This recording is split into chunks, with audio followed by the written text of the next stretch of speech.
But the whole notion of a digital backpack, what are kids showing up to our colleges with in terms of what's in their backpack, but also increasingly what's even more important.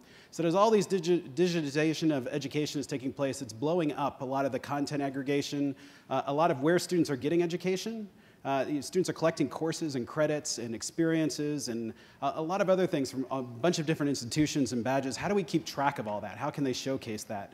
And so we're going to talk a lot about what are students showing up with, how is that putting pressure on higher education, and then how is the higher education really transforming itself. Kicking us off, which I'm just so excited about, is Lord David Puttnam, who's Chancellor of the Open University. You probably are very familiar with the Open University. It was one of the first sort of mega online universities, way before MOOCs. They were MOOCs before MOOCs were cool, and really sort of pioneering the online learning space. But Lord Puttnam in particular, you have known because he has won Oscars and Academy Awards for just his incredible work as a storyteller and as a filmmaker with great movies such as Chariots of Fire, The Killing Fields, amongst others. And we have had just a great opportunity to spend some time with him in the last couple of days here. And you are just in for a great presentation. We're going to do these sessions a little bit different. What we're going to do is have each of the panelists present, and then we're going to open it up to you for some Q&A, for some very short rapid-fire Q&A. So keep your questions short, but thinking and teeing them up for after their presentations. And then we'll introduce the next presenter, do Q&A with them, and so forth. So without any further ado, I'd like to introduce you to Lord David Puttnam. Thanks, John. Thank you. Good afternoon. Thank you, John, very, very much indeed. Jeannie very sweetly at the beginning of the day mentioned my Oscars. I should point out most of them are in black and white. Not quite true, but true enough. I'm going to be ranging right across sector from K-12 through to further and higher education, and it's going to be something of an overview, I'm afraid. But before my clock starts running on me, I've been allowed to run a 3-minute preview, as it were, because I want to try and nail a couple of the issues which will come up time and time again today, and I'm sure they're going to continue to come up, one of which is transformation, the other one's affordability. Sadly, in my experience, in my long experience, change occurs when it must rather than when it should. And I think Joel Klein made that point very powerfully this morning, and in a recent book, and if you read it by Jim Clifton of Gallup, a book entitled The Coming Jobs War. He makes exactly the same point, and I think it's a very powerful and very important one. So by way of introduction to this 3-minute piece, the prism I'm going to look at this through is the horse. For 2,500 years, horses have been an incredible asset to the human race in war and in peace. And in fairness, dogs may be man's best friend, but it's hard to imagine development of civilization without the horse. And always remember, W.C. Fields reminded us that horse sense is the thing that horses have which prevents them from betting on human beings. So thank you, W.C. They're important and they're vital to us. What I'm going to do, with his permission, this morning Steven Spielberg picked up 12 nominations for Lincoln, and with his help, I'm going to show you a clip, just a 3-minute clip, which I think very, very graphically illustrates an early lesson in technological transformation, and indeed, maybe more importantly, in affordability. Here we go.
So it's not very subtle, but it makes the point that after 2,500 years of relying on horses in battle, overnight, they effectively were rendered useless.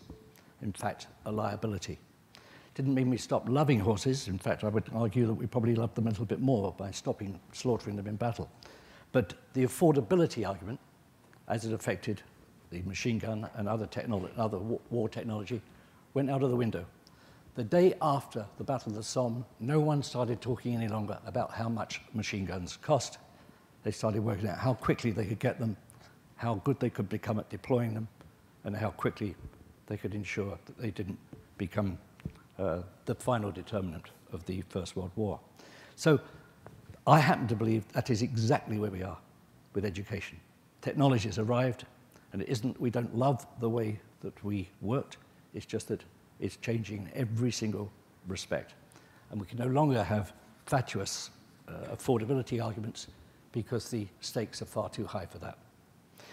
It's easy for me. I'm a foreigner. I come here, but I lived 5 years of my life in this country. I owe this country a very great deal. But I happen to believe that we in the West are now well past the point of what we should be doing and are staring at what we must do if we're to remain any kind of leadership, retain any kind of leadership in the 21st century. So that was the machine gun. The problem is relatively simple. It's how long we've taken to develop this extraordinary world of education. The mid-Victorian classroom was a place for rote learning and chanting, an entirely different world of learning for an entirely different world. Around 1880, the first piece of technology, I would argue, came into being. It was this. It was the interactive slate. As was said several times this morning, and it's true, not to be able to take an iPad home is not taking advantage of the ability of a child to work off a tablet. Similarly, the day that the child could take the slate home and practice and show their parents and come back and show the teacher, that was the first, I would argue, the first real pedagogy. That moved us from being rote learning to an interactive relationship. And interestingly, I love showing this, notice the size.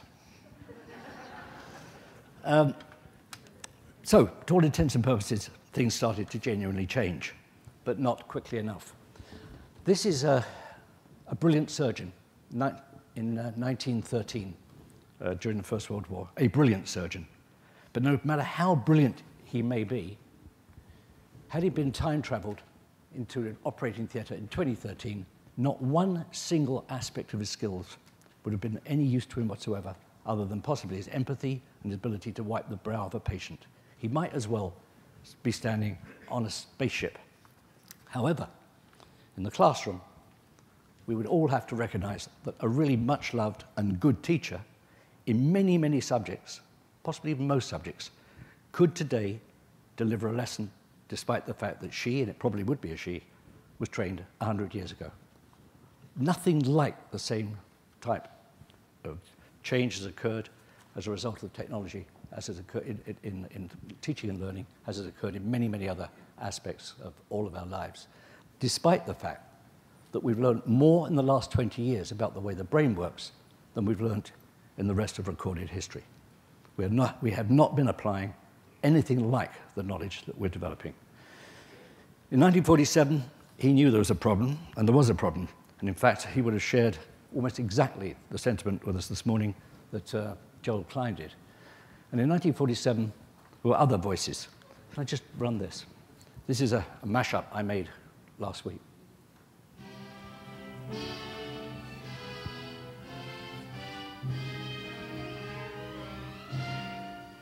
The United States today faces a complex world society in which the relative strength of ideas and ideologies can be decisive. Priding herself on a mighty public school system, America is awakening to the fact that her schools are ill-equipped for today, inadequate for the future. Millions of our children are acquiring a second-rate education. And as America's population increases, the urgency of the problem becomes overwhelming. There is today a job for all the people. Here they live, And here are their children and their schools. And they must decide whether their public schools are equal to the changing times and to the needs of a free people. For the problem of our schools lies at the heart of our free society, and none of man's institutions has a deeper import for his destiny as a citizen, be it in the community, the nation, or the world. Time marches on. But waits for no man.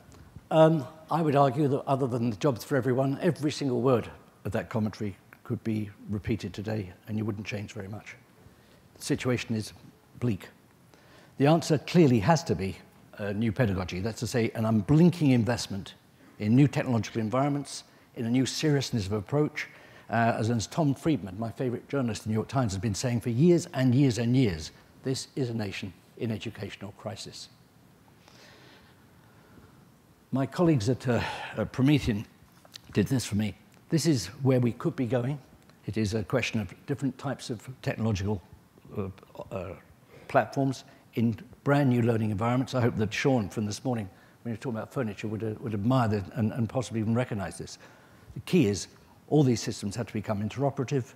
I personally do not think that the iPad alone is a learning device. I think it's an incredibly valuable tool, but for me, it's tying together a whole series of different opportunities and into a learning environment that can become the sort of place that young people want to be, and indeed the sort of place they recognize from what they're already doing at home, has been said many, many times this morning.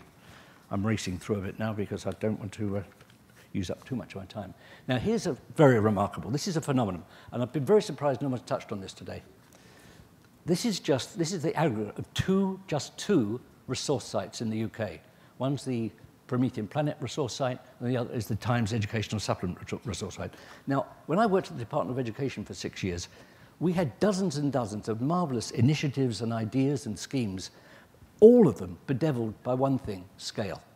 We couldn't get great ideas to go to scale. Now here, in an unmediated sense, teachers are talking to teachers in volumes which are unimaginable.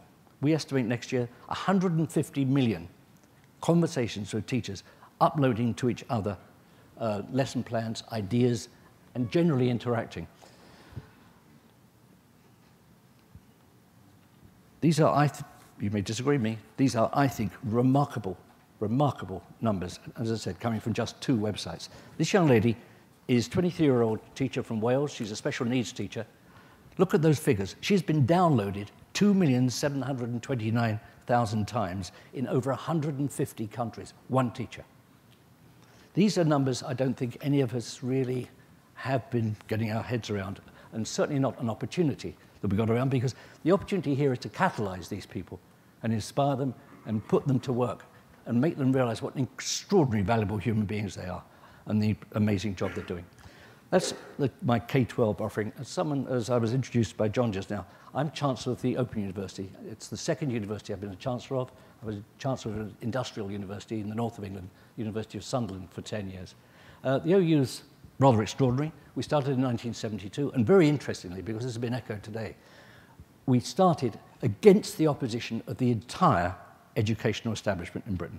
I actually have a PowerPoint display which shows the extraordinary venom that the idea of the Open University created. Even, interesting enough, for the BBC, whose view was that if something like this was really wanted, they wanted to do it. And this was only driven through by the determination of the Prime Minister of the day, Harold Wilson, to the extent it was known in his own cabinet as Harold's Folly.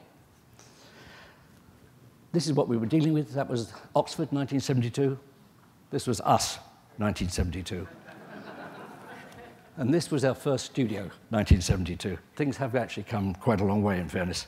The Open University is extraordinary. We have 250,000 students at present.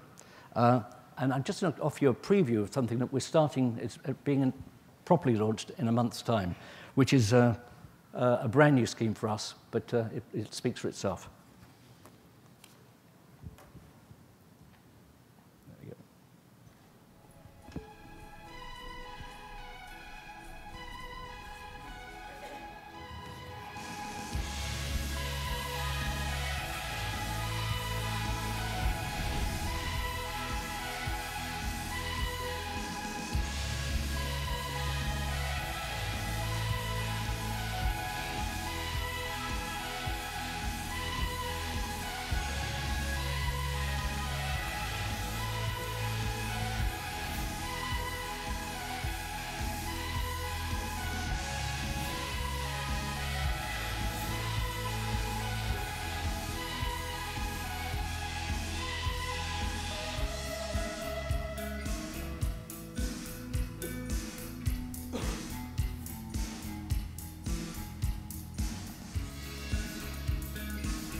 We are very much a second chance university. 51% of the students that come to us do not have qualifications that would allow them to enter higher education in the UK. And the thing I'm particularly proud of is thousands and thousands of our students are disabled.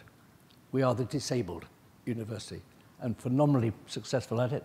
And nothing made me more proud than the Paralympics in London this summer, where we had a great number of our students were performing at the Paralympics, and many of them medalled as well.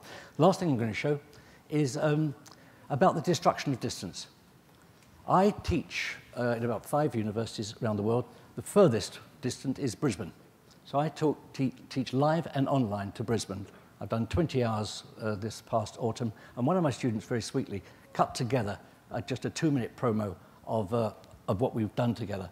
And the results have been spectacular. But another point just hasn't come across, I think, adequately today is we have destroyed distance. The digital world has destroyed distance, and we're not yet taking full advantage of the opportunity that's created for us.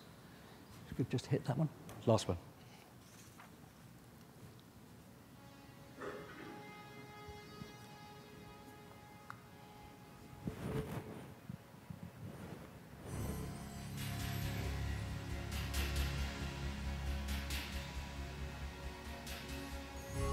Cinema and television, in my judgment, are without question the most socially influential mass media of the early 21st century. Over the next 10 sessions, I'm going to try and take you through not just my own career, but the films that influenced me, and I think the films that allowed me to make the choices I made.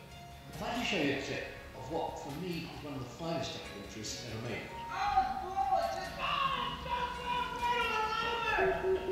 This is an interview from 25 years ago with Bill Moyles for PBS. The credit community is supposed to be the group who are pushing, using their strength, using their power, using their talent to push against what is into what may be. Now let's interrogate that a bit, and I'd really like to hear from you. Hello, David. Hi, David. Hi, David. Hi, David. My question relates to how you work with the key creatives during the process of filming. On the set, be there at the beginning, be there at the end, and be there when you need. Is there still a hunger or an appetite for the mission type films in today's movie-going audience? What those films were, I would argue, was a salve. They allowed people to feel that there was a better world out there, and that they themselves were capable of better. And I think that is the role of filmmaking. Politicians, by definition, can never be part of moving society forward, because they're always trying to catch up with where society is. Our job, your job, is to move society forward. The film is yours, it's the writers, it's the directors. It has to come from within you. If it doesn't, it's empty, and it's a product. Everything is about the choices you make. Everything. Not just the people you work with, the themes you choose, the way in which you conduct your life, the things that are important to you, the way you use your time. It is all about choices. Good night and good luck. That's it from me, and I'll answer any questions with you.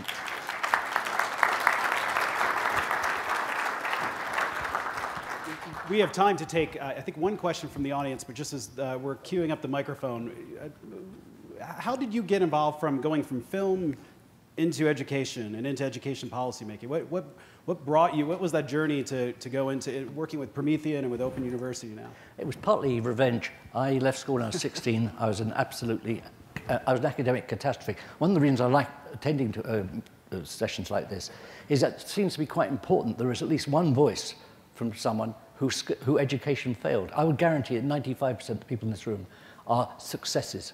You succeeded educationally, and you came out of school and college probably having enjoyed it. I hated every day of it, every single moment of it.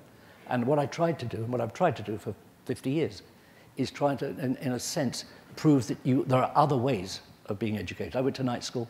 I was at night school for 4 very, very difficult years. I was married, had a child. They were tough. And I've involved myself in my industry. I was chair of the National Film and Television School in Britain for 20 years. I've always been involved in education. And I made a decision to retire relatively early at 55. And I've had the 15 best years of my life doing what I'm doing. Great. A question from the audience? Right in front here. Cable Green from Creative Commons. A question for you, Lord Puttnam.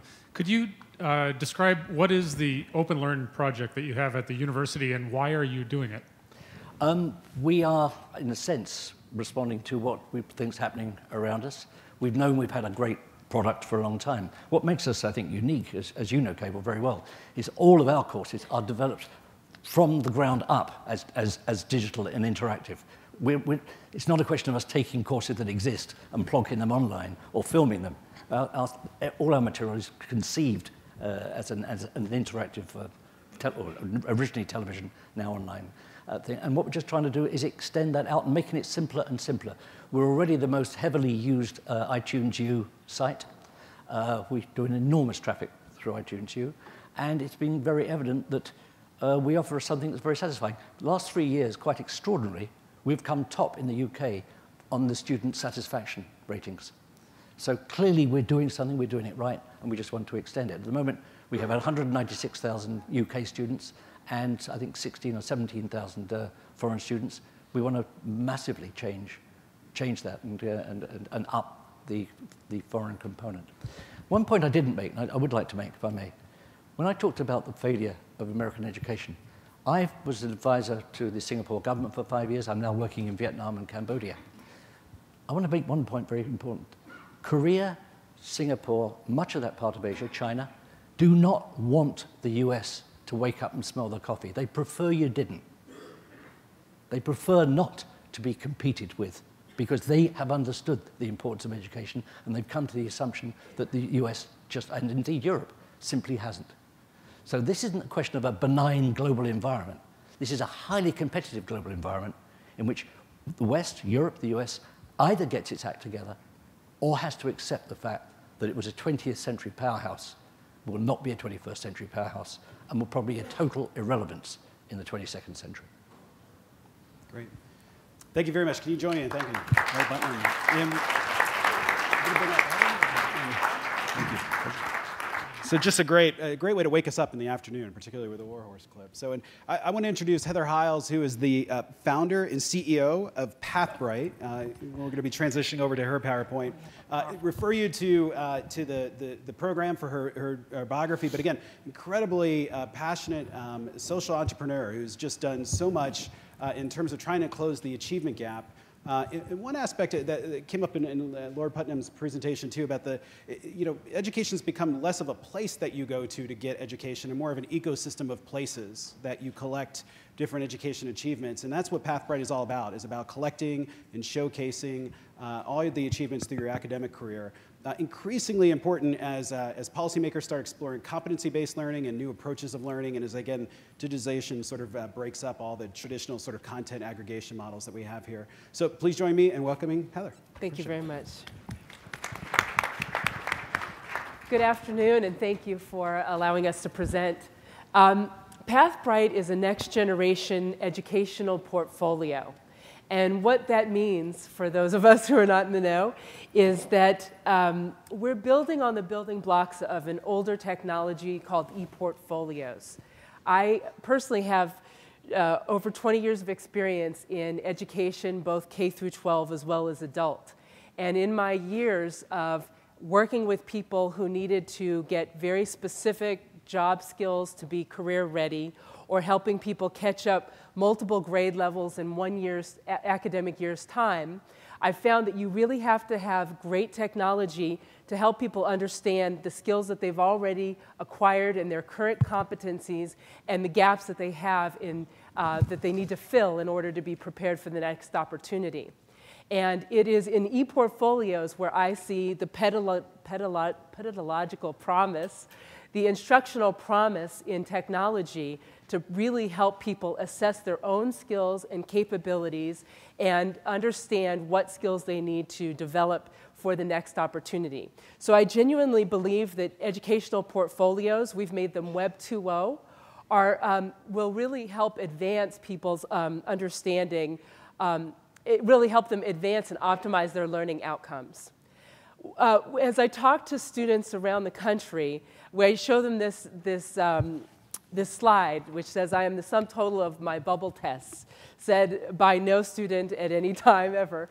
And they really respond to this because today's students feel very underrepresented and very misunderstood by the current standardized tests and GPAs and very siloed, one-dimensional kinds of scoring of capabilities and knowledge. And I believe, and the problem that we're solving in part with e-portfolios is giving people the tools to better understand in a more holistic, comprehensive way their existing knowledge and achievements, and also giving them the tools to then showcase those talents, achievements, and knowledge in a three-dimensional way for different audiences, whether it be an admissions officer or an employer. And that's a nice byproduct. The reason I'm doing this business and bringing Web 2.0 e-portfolios to market is because I genuinely believe that there is a technology there that will help optimize learning outcomes for students of all ages. And we're all lifelong learners, so this really is a technology that I believe we can all use throughout our entire careers. And one of the ways in which our e-portfolios are Web 2.0 is that we are cloud-based, we are truly multimedia, and we allow for the portfolios to be portable and to follow the learner throughout their academic lives and throughout their careers. Some of the learning benefits that have been suggested and shown, indicated by various longitudinal studies of other products include improved writing proficiencies, improved course passage rates, improved critical thinking skills, and increased metacognition by its users. And these are all such promising kinds of learning outcomes that I think it's very worthy of us investing and really, with today's technology, showing the promise of what e-portfolios can deliver for its users. A little known fact that most folks aren't aware of is that in the past 2 years, the adoption and usage of e-portfolios in higher education has risen from 7% to 52%, making it the most rapidly increased and adopted technology in higher education. So we are bringing together, we believe, a more perfect solution in our e-portfolio product. I wanted to just briefly walk you through the current student workflow of using a portfolio. So first of all, the students can bring in and collect and aggregate all the evidence of what they've achieved and learned, both inside the classroom, thanks to our integrations with LMSs, as well as in their places of work or internships, in community activities, online, wherever they're learning and achieving. So they can pull in content from their hard drives, from YouTube, from Vimeo, from Facebook, from LinkedIn recommendations, from various URLs. They can pull in badges from places like Khan Academy and their Google Drive. So we are going to be completely ecumenical and open for people being able to bring in evidence of their achievements from any location. They can then curate and aggregate and move around in an infinite number of possibilities and customize portfolios that showcase their talents and achievements. And then they can actually allow for private or public comments to each artifact within their portfolios from different audiences so that they can get guidance and mentorship and comments about the artifacts within their portfolios. And they can reflect upon and set context to every artifact within their portfolios so that I can, for example, have a policy paper I've written in my portfolio, but I can also tell you about what writing that policy paper meant for me, what the process that I was involved in creating it. And this contextual information is very important. And the reflection by the students really increases their mastery and their critical thinking around what they're learning. And then finally, they can showcase their portfolios directly to an instructor or to a group of students, but they can also share them publicly. We give them URLs, we give them embed codes so that they can embed them in their own blogs, or they can post their portfolios onto Facebook, LinkedIn accounts, or tweet them out. We just announced on Tuesday the educator, Pathbrite portfolios for educators. We realized that it would really benefit our learners if their teachers had an easy way to pre-populate templated portfolios and assign those to the students and had an easy way of reviewing them and scoring them. So now educators can plan for their portfolios at the assignment level, and they can give exemplars and attach actual learning outcomes and rubrics and whatever they want to each assignment, and create a course, essentially, a course-specific portfolio. They can then assign that, mandate that to the students. Students can take a course code, input it into our system, and even pay for a course-specific portfolio with their credit card online. And the instructors can receive the portfolios from their students, and we give them an easy dashboard to track and monitor which students are actually submitting their portfolios, which ones have not, so that they might want to get in contact with them and just be cognizant of what all of their students are doing. And in a very exciting way, the teachers can give direct feedback to every artifact within a portfolio. And what this means is that we've seen that there is a higher level of quality conversation that's more analytical between student and instructor that's very engaging. As students are putting together their portfolios and finding the right content to put in them, they're getting analytical, reflective feedback and comments from their instructors. So it becomes less of a transactional experience of, here's your grade, and more of one of conversation and thoughtfulness. And so we're really pleased by that outcome. And then finally, the educators can score the portfolios, and when the courses are completed, the educators of the institutions can actually have an archived, completed portfolio on record. What this means for the individual learner is that students are now in possession of all of their own data, whether the data be test scores, essays they've written, art projects they've conceived. The students own all of the content that they are putting into portfolios. So they own every artifact, they own every portfolio, they own all the reflections and feedback and sharing that they've received via the portfolios. The institutions retain a copy of the final submitted portfolios. Along the way, what we have found is that we've been helping to digitize, move ahead the digitization of various credentials. And what I mean by that is that, as we know, people are achieving in many different realms now, informally outside of the classroom as well as inside of the classroom. And they're going to start to earn various kinds of certificates and evidence via badges and other ways of their achievements. So what we're doing is we are making sure that the students are able to have electronic, authenticated, secure evidence of their achievements. And we're going to be the first in market to deliver ACT, authenticated portable test scores that students will own. And that means that even if I'm a freshman in high school and take my first ACT course, that throughout the rest of my high school years, my teachers and college counselors can look at those summative test scores and see how I'm progressing and where I need to focus more as I go through my education. We're proud to announce with Stanford University our first delivery of official signed transcripts from Stanford University into the portfolios. Again, now students can own their transcripts and choose to share them with prospective employers or admissions officers. And this gets aggregated with badges like Khan Academies, which we've already integrated into our portfolios. Over time, this is the basis for a very powerful set of data that we can use to help students optimize their future learning and future success.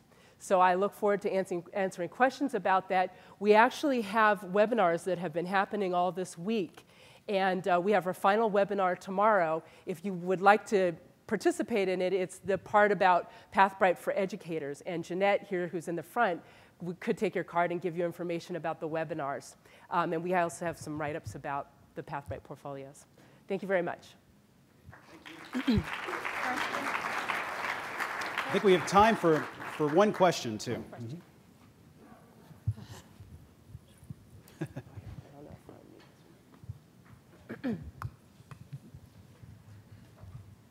Thank you. Yeah, hi. How do you plan to handle showing the differences between how grades are scored, like in Canada, versus America, because there are huge differences. And you get a lot of misunderstanding, and that's why there are some, as you know, probably, translation entities. Of course. There are a couple ways to deal with that. What's very powerful about the holistic blending of empirical and qualitative content in portfolios is that there can be many different types of data and evidence to reinforce the same kinds of talents. So it's one thing to show that I received an A in strategic planning in business school, but it's different to also show a strategic plan I've written and to also get references and people who verify that I've written the strategic plan and what it added in terms of value for their businesses. So when you have different pieces of evidence coming together, you get in one sitting and one viewing a lot more holistic information that transcends and goes far beyond just a transcript. It may be helpful for someone looking at my transcript to see I got a B in microeconomics, but for me to explain that I didn't have calculus going into microeconomics and yet was able to keep up with all the symbols, and it was the most difficult class I took, and I'm most proud of that grade, even though it wasn't an A, could be very informative to a prospective employer. And what portfolios are excellent about doing is showcasing the non-cognitive attributes. That is the amount of resourcefulness, passion, consistency, all those other types of skills that I can bring to bear in, and showcase in my portfolios in a way you can't show in a one-dimensional resume or transcript. So I hope that that gives you a sense. And admissions officers deal with inflation and deflation of grades and GPAs from different kinds of institutions all the time. So that issue is not going to go away. We can't solve that one. But thank you. Great. Thank you. It was great. Join me in thanking Heather. It was a real important technology, particularly, again, there's so much interest in competency-based learning and badging. And again, you sort of need these vaults where students can store all those things and store their own works. Up next is Dwane from Chegg. She joined Chegg. Many of you know Chegg because it's an online textbook rental service, both doing print as well as digital. But they're doing so much more. And Anne joins Chegg from the acquisition of Cinch, which, again, did some student showcasing as well as helping students out with scholarships and with other services that are just needed to help support them with their success in finding the right college and succeeding in college. So join me in welcoming. Thanks so much. Great. Well, not long ago, college students didn't have many choices. They showed up, and the professor said exactly which books to buy. They went to the bookstore, and they got them. And the whole class was expected to learn exactly the same material at the same time, in the same place, in the same way. And if you were stuck on a problem set or your homework late at night, 1 a.m., you were pretty much on your own. You and your textbook. Anyone remember these days? We believed that at that time that learning was so important that it couldn't possibly be fun, or it had to be painful. It was like a crazy rite of passage. But thankfully for students today, the world has changed. Today's students are really empowered, connected consumers. They have more choices than ever, thanks to the innovators in this room. And when they're evaluating new items for the backpack, they really generally have two kinds of questions. Number one, what's in it for me? They're value conscious, their time and money is tight, and they're skeptical of the marketing messages. And the second question they ask is, do my friends or students like me find this worthwhile? They're used to being able to immediately get feedback from the network and get reviews. And they expect to be able to find answers to any of their questions anytime, anywhere. And students are grappling with big questions throughout their life cycle. From which colleges are a good fit for me? How do I pay for school? Which courses should I take? Where do I get that help at 2 a.m. when I'm stumped? How do I prepare for exams? And how do I get a job? And my go-to network as a student is my social network when I have questions. The trouble is, my social network isn't particularly good at answering those questions, especially if I'm first in my family to attend college, or if I'm struggling in a calculus class where all of my friends are equally perplexed. Likewise, students can turn to the other big network on the web, the professional graph at LinkedIn. It's just not relevant to tests and assignments and student life. So what we need is a third network where the organizing principle is the student, my classes, my campus, my aspirations. And at Chegg, we think a lot about this student network, this student graph, and how we enable students to be able to find and discover opportunities, people, and resources that might be a good fit for me. Help me save time, save money, and get smarter from the time I'm thinking about college right through graduation. And in terms of planning for college, we do have profiles where students come and build a profile to showcase themselves as more than a test score.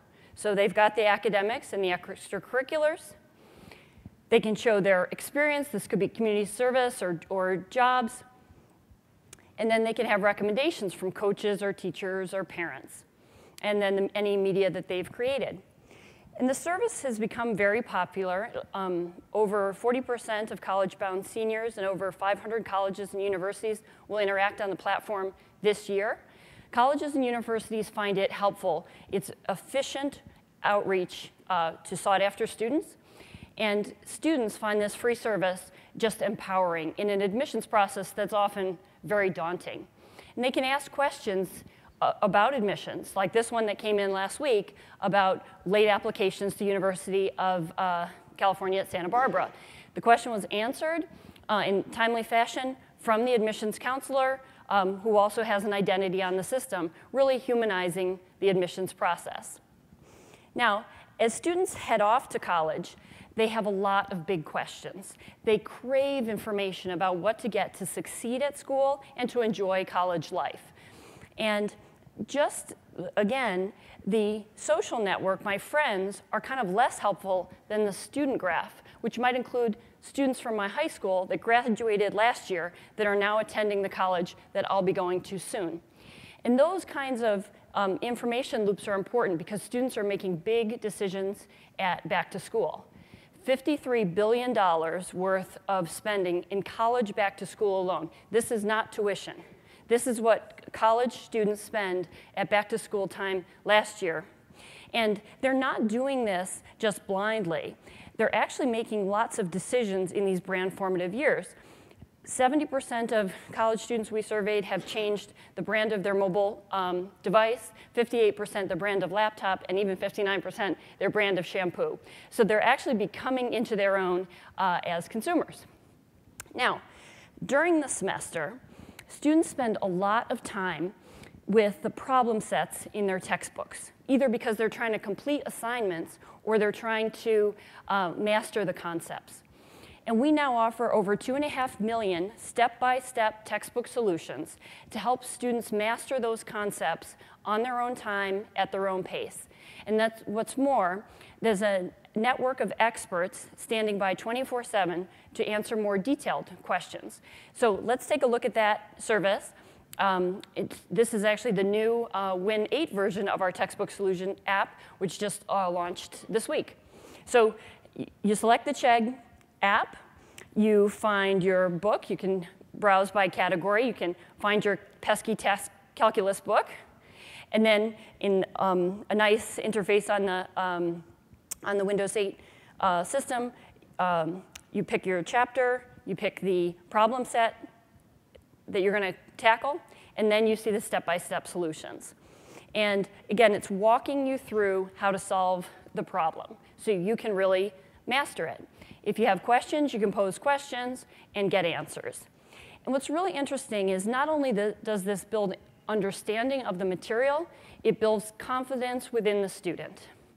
So we've talked today just about a couple of things, the college and scholarship matching, the step-by-step textbook solutions, and the Q&A, online 24/7 for support. And all of them are leveraging the student graph to help students find those services, people, and resources that can help them really thrive, learn, and enjoy school. And with these connected and empowered students and all the innovators here at this conference, the future looks very bright. Thanks so much.